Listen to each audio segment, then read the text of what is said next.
Hey everyone, welcome back to Pine Hollow Auto Diagnostics. We're on a construction site wearing a hard hat, that's mandatory, and working on this JLG 260 MRT scissor lift. No crank, no start. Here's what it does. So you turn it to ground control, push the button, there's a loud click,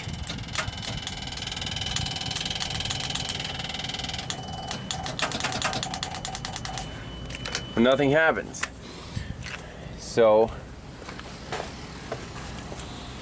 hook up a voltmeter to the battery, and yeah, we're at 12.6. Just want to make sure this battery is good. And when we push the button to start it, we'll make sure that voltage doesn't drop. So we zoom in on the meter, 12.3, push the button,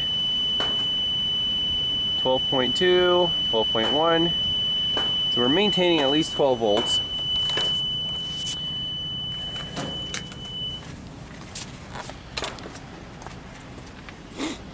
So my first suspicion is, hey, something's clicking loud, but engine's not turning over. We're maintaining voltage. Sounds like a starter problem. We want to make sure this engine's not like locked up or anything, because construction equipment is often abused. Yes, we do have oil in this thing. That's good. By the way, this is a 3-cylinder Kubota gasser. I think 750 cc's. There's the tag, 740 cc's. Let's just make sure manually that we can turn this engine over. Make sure it's not seized up. So if we're looking at the crank pulley, I'll squeeze my 22mm socket right through here.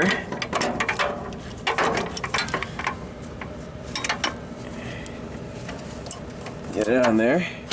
And yes, we can turn the engine over. It's not seized. So are we ready to call a starter? Just about. Last thing I want to do to verify that that click sound is indeed the starter relay. See, the starter relay is right here. We can pull off the control wire. Do a little reach around. This thing isn't the most accessible, but here I unplug the terminal, and let's see what happens when click the button. Okay, no loud click, so that was indeed the starter relay, but the motor wasn't kicking in. So literally 5-minute diagnosis, and we're 100%. There's not much else to check. We know the feeds are good. The starter relay itself is clicking really loudly, but the motor is not engaging. So it needs a starter, and I guess we'll tape the repair. It's not very accessible. I'll figure out how to get it out, order up a new one, plug it in, and this thing should fire up.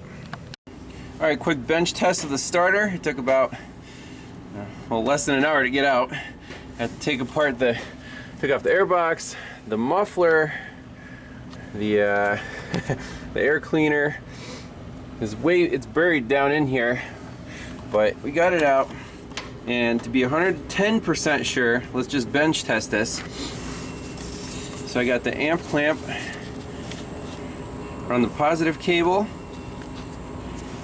and our jumper is going from battery positive to right here to the starter solenoid. So if we jump it,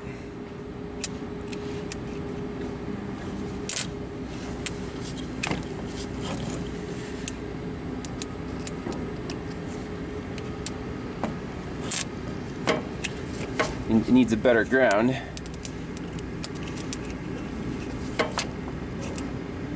You can see even the solenoid doesn't work.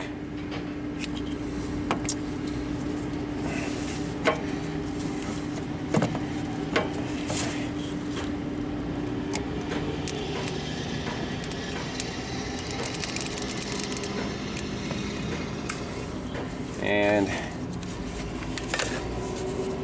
how much we're drawing on the solenoid you can see here.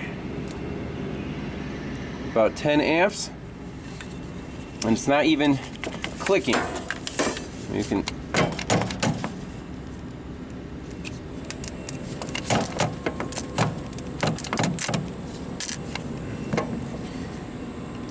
so starter's shot, even smells burned out.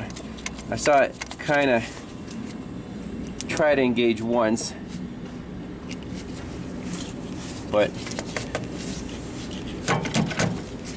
no point in beating it to death. Needs a new starter.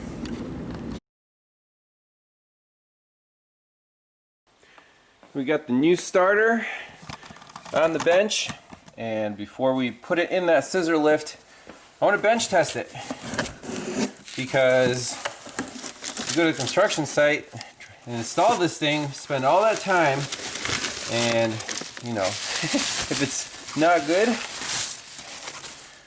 no one's going to pay you for that. So same part number, and I'm going to put it in the vise, hook up some jumper cables. We'll make sure this thing spins, measure the current, and then go out on site and install it. So here's my bench test setup. Got a little motorcycle battery, amp clamp, and starters in the vise. So the jumper cables are hooked up, positive and negative, and then this yellow wire is my solenoid control wire. When I jump this to positive, the starter should spin, and let's look at the current. And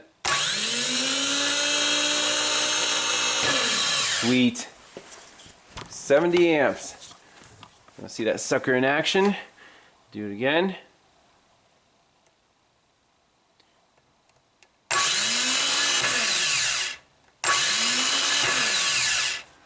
Awesome. And make sure that the one-way clutch works one way. Sure does. So this thing's ready to install. Let's head out to the construction site.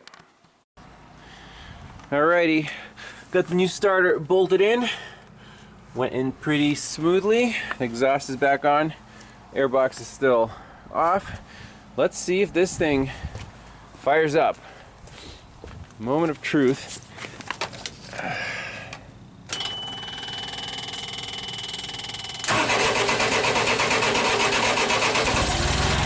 Yay!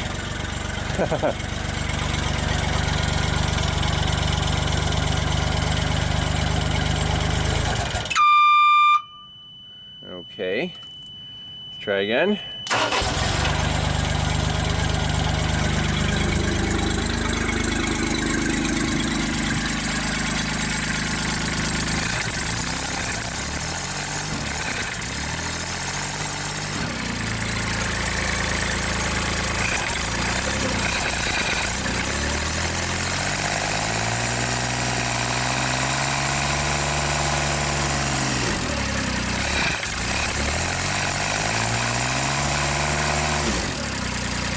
Probably needs the air cleaner on there for a little more restriction.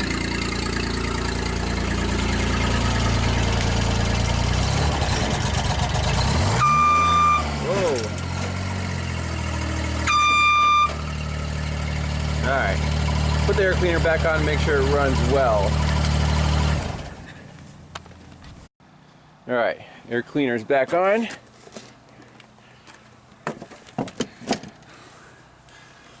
Tools are out of the way. Let's see if this thing, make sure the thing falls on our head. On a construction site, safety is very important. Think safety. Oh yeah, fires right up.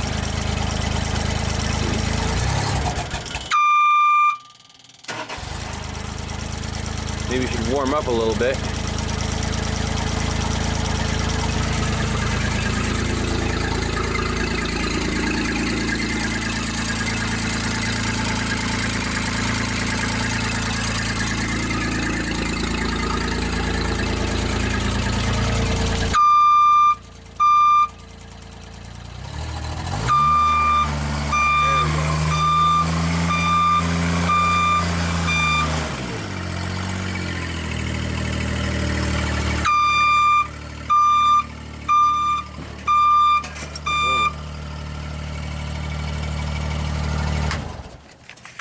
like it.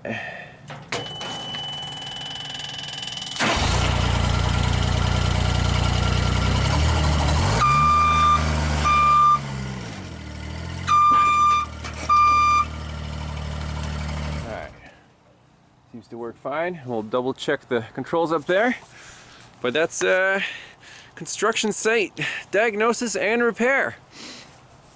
There's a lot of construction going on in my area, and I know some people who need service in a construction site, and it's actually pretty neat to have that opportunity. You know, if you get bored of working on cars, you can work on boom lifts and scissor lifts and all that good stuff. Concepts are still the same. Information could be a little harder to find, you know, online. The wiring diagrams aren't as good. But hey, you can easily charge twice as much as, you know, for car repair, because this is a specialized service call and not many people do this kind of stuff. So I'm excited to, you know, to take advantage of this, and I'll bring you guys along. Hope you enjoyed that. See you next time. Bye-bye.